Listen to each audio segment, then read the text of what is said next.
नमस्कार मंडळी, लक्ष्मीच्या पावलांनी या मालिकेच्या आजच्या भागात आज आपण बघणार आहोत. कला ही तिच्या रूममध्ये बसलेली असते आणि सरोजचं एक एक बोलणं तिला आठवत असतं.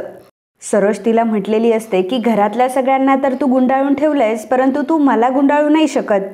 आणि अडगळीच्या खोलीपासून तर अद्वैतच्या खोलीपर्यंत तर तुझा प्रवास मी चांगलाच बघितलाय. आणि तुझ्यासारखी माणसं विश्वास ठेवण्याच्या सुद्धा लायकीची नसतात. कलाला सरोजचं ते सगळं बोलणं आठवत असतं आणि कला खूप हर्ट झालेली असते. मनात विचार करत असते की असं कसं काय बोलू शकतात सरोज मॅडम. त्यांनाही माहिती आहे की मी हे लग्न स्वीकारलेलं आहे. मी काय माझ्या मर्जीने हे लग्न केलेलं नाही आहे. आणि तरीसुद्धा त्यांनी माझ्याकडनं त्या पेपर्सवर सही मागितली. आणि मुळात म्हणजे मी का त्यांच्या मुलाच्या जवळ जाण्याचा प्रयत्न करेल.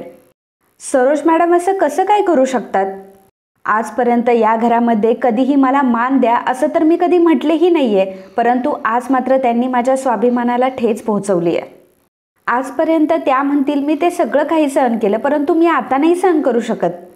अगदी मी काहीही केलं, कितीही चांगली वागले तरीसुद्धा ते चुकीचाच अर्थ काढतात. अगदी मी कितीही स्पष्टीकरण त्यांना दिली तरीसुद्धा त्यांचा माझ्यावर काही विश्वास नाही आहे. आणि मग मी स्वतःला कशाला अपराधी मानू आणि कशाला या सगळ्या गोष्टी सहन करू. आता मी हे सगळं सहन करू शकणार नाही आणि आता मी हे सहनसुद्धा करणार नाही.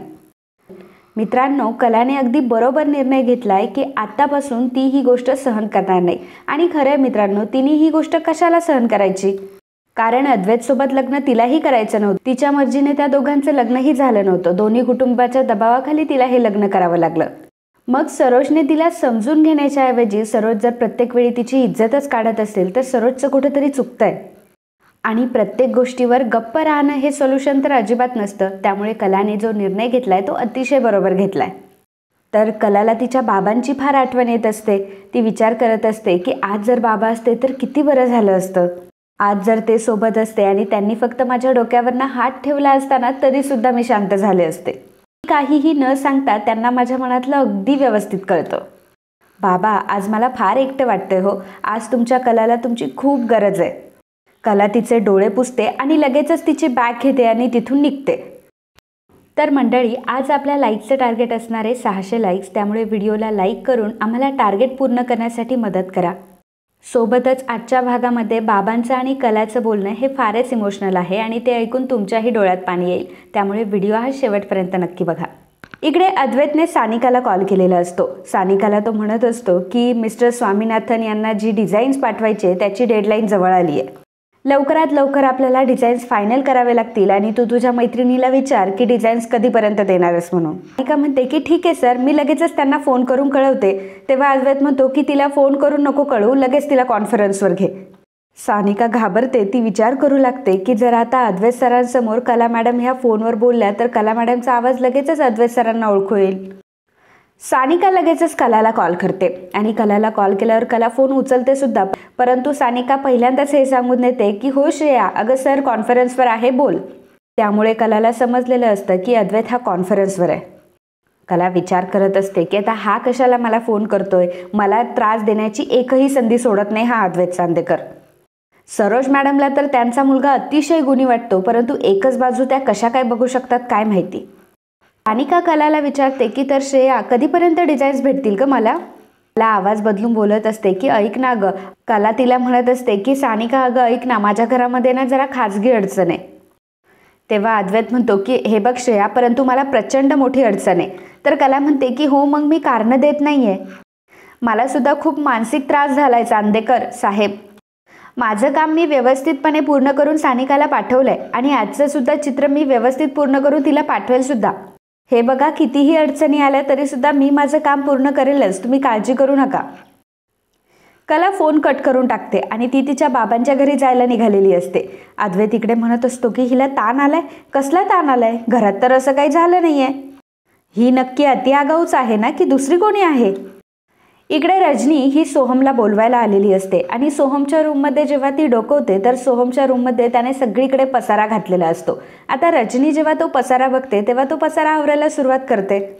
रजनी म्हणत असते की ह्या मुलाला तर काय म्हणावं काही कळतच नाहीये. सगळ्या गोष्टी इकडे तिकडे नुसत्या पांगून ठेवल्यात.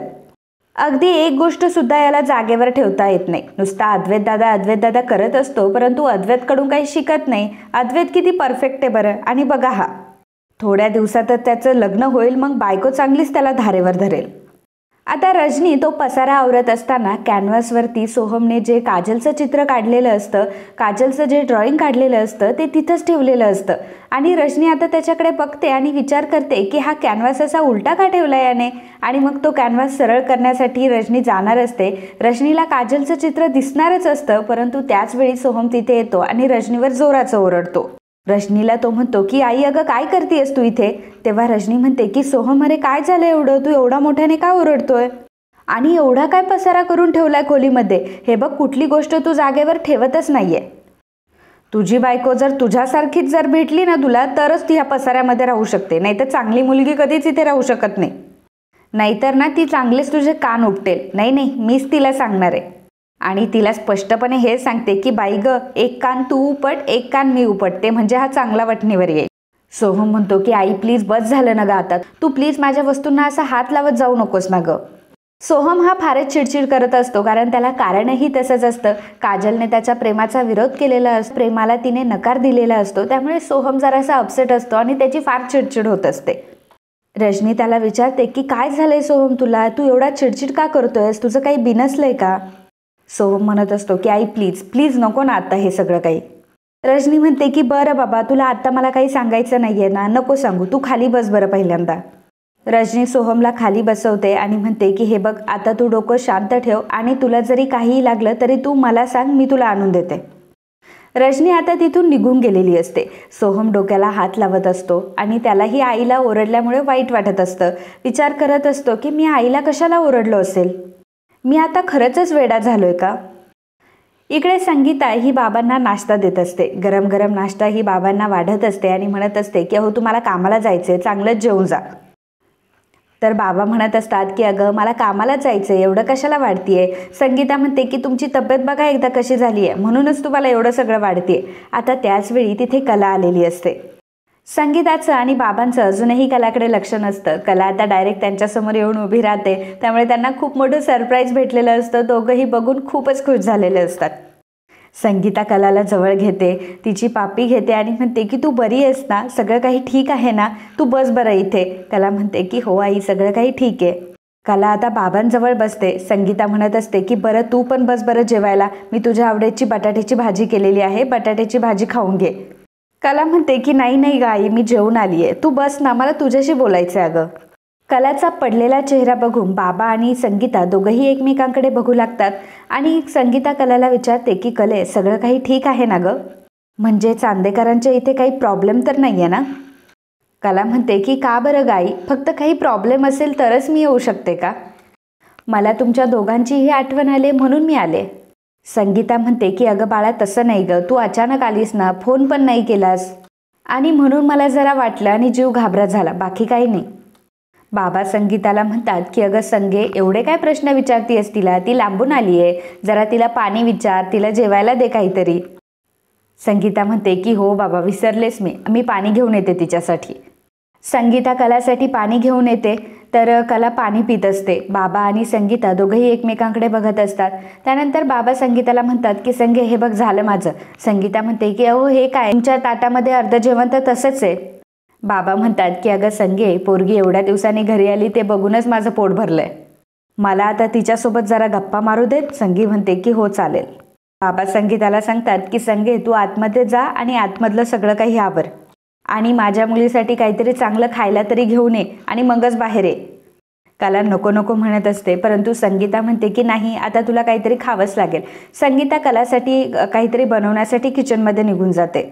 बाबा आता कलाजवळ बसतात, कलाच्या डोक्यावरनं हात फिरवतात आणि कलाला ते म्हणतात, कला सगळं काही ठीक आहे ना, तुझा चेहरा असा पडलेला का दिसतोय, तुला आठवतंय का ग, मला जर काही खुपत असलं तर कोणाला काहीही कळायचं नाही, पण तू मात्र मला नेमकं विचारायचीस, मला हट्ट करायचीस, सारखी विचारत असायची की बाबा काय झालंय, बाबा काय झालंय, माझ्यापासून काही लपवायचं नाही, माझ्याकडे काही झालं नाहीये असं म्हणायची सुद्धा सोय नसायची, कारण मला काहीतरी खुपतंय हे माझ्या आधी तुला कळलेलं असायचं. मी सुद्धा माझ्या मनातलं सगळं काही बोलून मोकळा व्हायचो. मला तू सांगायची की काहीही बोलून सुटत नाही त्या कुठल्या गाठीच नसतात. बाळा, मग मला सांग आता काय झालंय तुला, आणि बोलून सुटत नाही अशा कुठल्या गाठी नसतात ना. तू माझ्यापाशी सगळं तुझं मन मोकळं कर, मी आहे ना इथे. पोरी, अगं तुझ्या मनावरचा भार हलका कर. कला अगदी रडवेली झालेली असते, तिच्या डोळ्यांमध्ये पाणी असतं. कसं असतं की काही मुलींना सासरी कितीही त्रास झाला, कितीही त्यांच्यावर अन्याय होत असले, सासरच्या लोकांकडून त्रास होत असला आणि त्यात तिला माहेरच्या लोकांकडून सपोर्ट भेटला, मेन म्हणजे वडिलांकडून, तर मात्र त्या मुलीमध्ये 10 हत्तींचं बळ आलेलं असतं. आणि असंच काहीतरी आज कलाच्या बाबतीत झालेलं असतं. कला दिवसभर चांदेकरांच्या घरात राबत असते, परंतु कोणी तिच्या मनाचा विचारच करत नाही. आबा तिचा रिस्पेक्ट तर करतात, परंतु तिला काय वाटतं हेही तिला कोणी अजून विचारलेलं नसतं.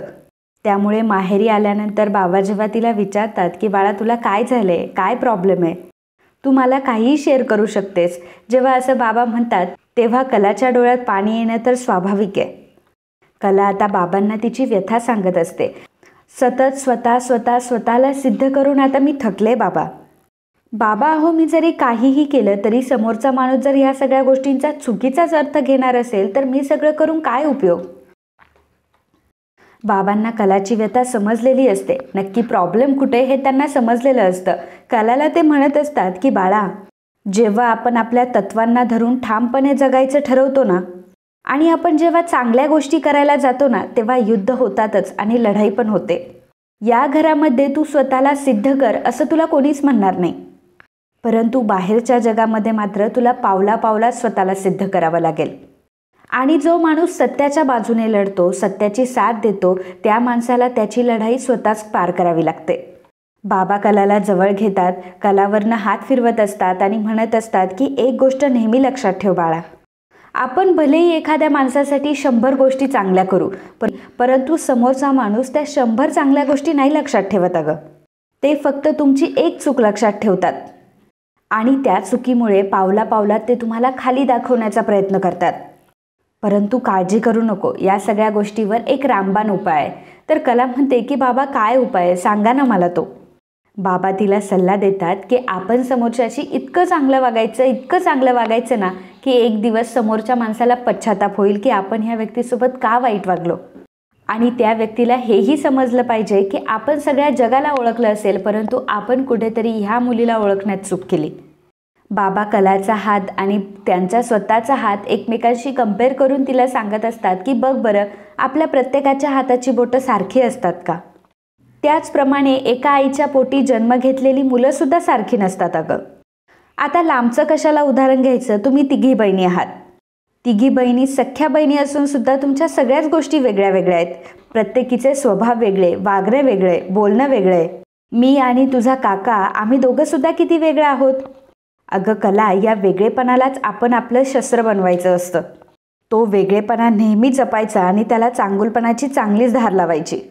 जेव्हा चांगल्याची आणि वाईटाची लढाई होते ना, तेव्हा चांगल्याचा नेहमी वाईटावर विजयच होत असतो, ही गोष्ट नेहमी लक्षात ठेव.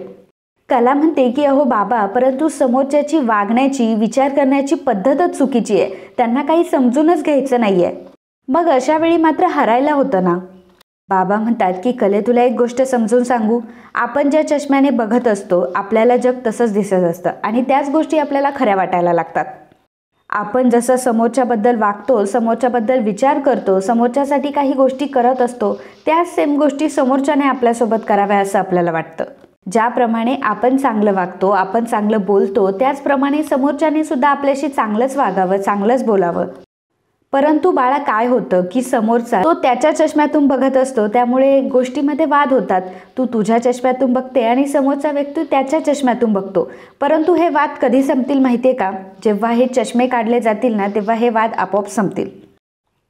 दोघांनीही त्यांचे चष्मे काढून जगाकडे बघितलं पाहिजे आणि दोघांना समजून घेतलं पाहिजे. आपला जसा विचार आहे तसा समोरच्याचाही काहीतरी विचार असेल, समोरच्याच्या मनातही काहीतरी गोष्ट असेल, असा जेव्हा आपण विचार करतो आणि त्यातून जो संवाद होतो ना, त्याला खरा संवाद म्हणतात. सगळ्या गोष्टी आपल्याला जशा कराव्या वाटतात तशा आपण नाही करू शकत ग. काही गोष्टी आपल्याला नाही बदलता येत. आपण फक्त चांगलं वागत राहायचं.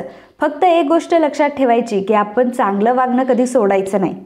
मला माहिती आहे की हे कठीण आहे, परंतु आपण जर हळूहळू केलं ना तर सगळ्या गोष्टी सहज सोप्या होतात. मुख्य म्हणजे मनाला त्रास होत नाही, सगळं काही आपण समजून घेतो, त्यामुळे आपण दुसऱ्याकडनं काही अपेक्षा करत नाही. आता मला सांग की तुझ्या घरामध्ये एवढे सगळे माणसं आहे, प्रत्येक माणसाचा वेगळा वेगळा चष्मा आहे, प्रत्येक माणसाचे वेगवेगळे स्वभाव आहेत. आणि जर तुला यांच्या सगळ्यांसोबत प्रेमाचा संवाद साधायचा असेल ना, तर तिथे फक्त प्रेमच कामाला येणार आहे, बाकी काहीच नाही. आणि बाळा, ही गोष्ट नेहमी लक्षात ठेव. तर कलाला आता खूप छान वाटलेलं असतं, कला तिचे दुःख विसरलेली असते. बाबांच्या बोलण्याने कलाला आता फार हलकं वाटत असतं. मित्रांनो, कधी कधी काय असतं की आपण दुःखात असतो आणि दुःखामध्ये आपल्याला कोणीतरी सल्ला द्यावा, समजून घ्यावं म्हणून आपण कोणाशी तरी शेअर करत असतो.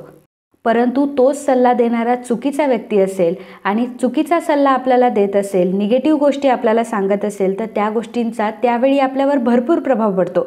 कारण त्यावेळी आपण आपल्या डोक्याने विचार करू शकत नसतो.